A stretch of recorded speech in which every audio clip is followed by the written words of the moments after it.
Welcome to our Manchester City News channel. Here, you will stay up to date with the latest club news.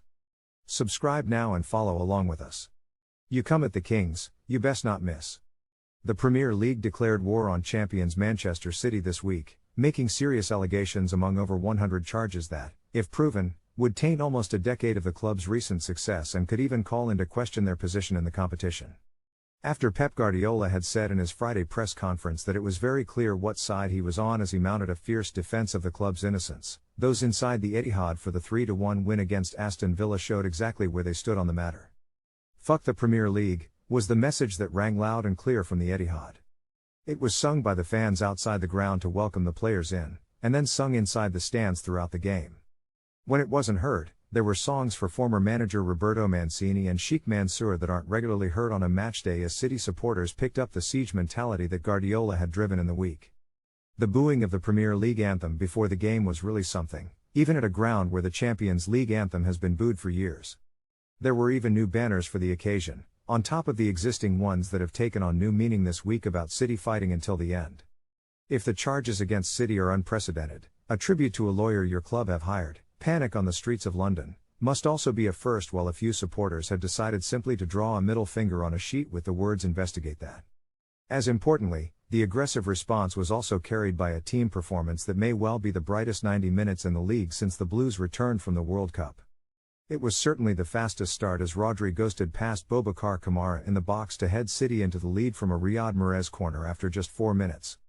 Fast starts are a hallmark of a City team in form, and it is notable that this is the first league game they have netted in the first 10 minutes since the 6-3 derby win back in October. Where the Blues have made life unnecessarily difficult for themselves so often since then, this early strike gave them, and the fans, the perfect platform to carry on the momentum. It was a City team with Aymeric Laporte and Ruben Dias back in, albeit with a familiar Guardiola twist, with only 3 defenders named in the 11th. It worked either as a back three with Laporte on the left or with Bernardo Silva dropping back into that role.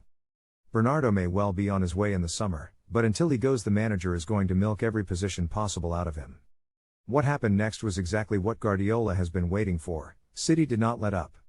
The intensity that has been missing for too long was burning furiously as every player tried to do everything they could to put the Blues further ahead. Erling Haaland, Jack Grealish, and Ilkay Gundogan had all gone close in the first half when finally, with 5 minutes to go before the break, the club captain doubled the lead. It was a ghost into the back post similar to his efforts in the final game of last season, albeit this time with the blistering pace of Erling Haaland to take advantage of Callum Chambers' header past Emi Martinez before a clever smash across the 6-yard box. It was 3 before halftime when Jack Grealish, making his first start against his former club, was brought down in the area to give the referee a simple decision. Mahrez, Rodri and Haaland all seemingly wanted to take the spot kick before Captain Gundogan settled it in Mahrez's favor. By the time that drama was over, there was little time to even think about Martinez's abilities to put the taker off before the ball had been rammed past him into the middle of the goal. Rodri tested Martinez again in the second half, and despite a fade in performance in the final 20 minutes after changes that allowed Villa to get back into the game, City had done enough in an opening period that will go down as one of the most satisfying in months.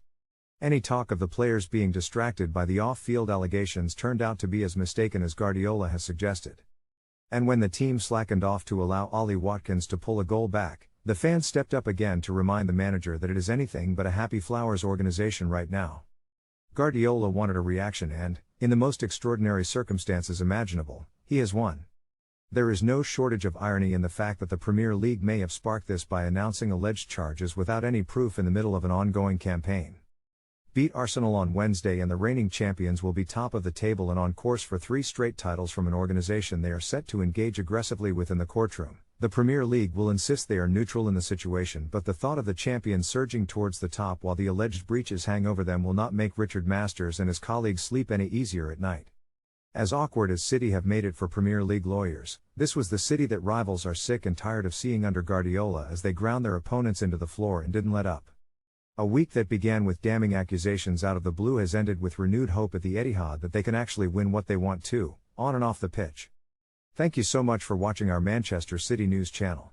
We hope to have provided you with valuable insights into the club. To stay on top of all the latest news, make sure to subscribe to our channel. Until next time, stay tuned to us for the latest information on Manchester City.